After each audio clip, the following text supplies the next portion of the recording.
రోలిక ఏందా కర్రీ కూడా ఏం చేస్తున్నావు?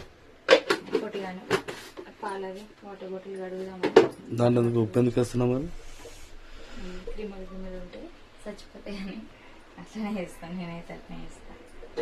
ఫస్ట్ సబ్బుతో కడిగినాక తర్వాత కొంచెం సాల్ట్ వేసి వేడి వాటర్తో అయితే కడుగుతాను. నేనైతే వేడి వాటర్లో వేస్తాను. నిప్పల్సి అవిలో పోసేసి ఒక 5 to 5 minutes అట్లా వేసి మస్ట్ బబ్బులు వేసే వరకు ఇవి కడిగి పెట్టుకుంటే అది లేస్తే ఆగదనమాట.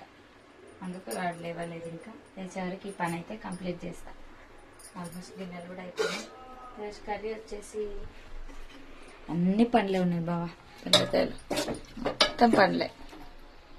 ఇంకేంది మామిడి పండు తింటున్నావు కదా, దొండ పండు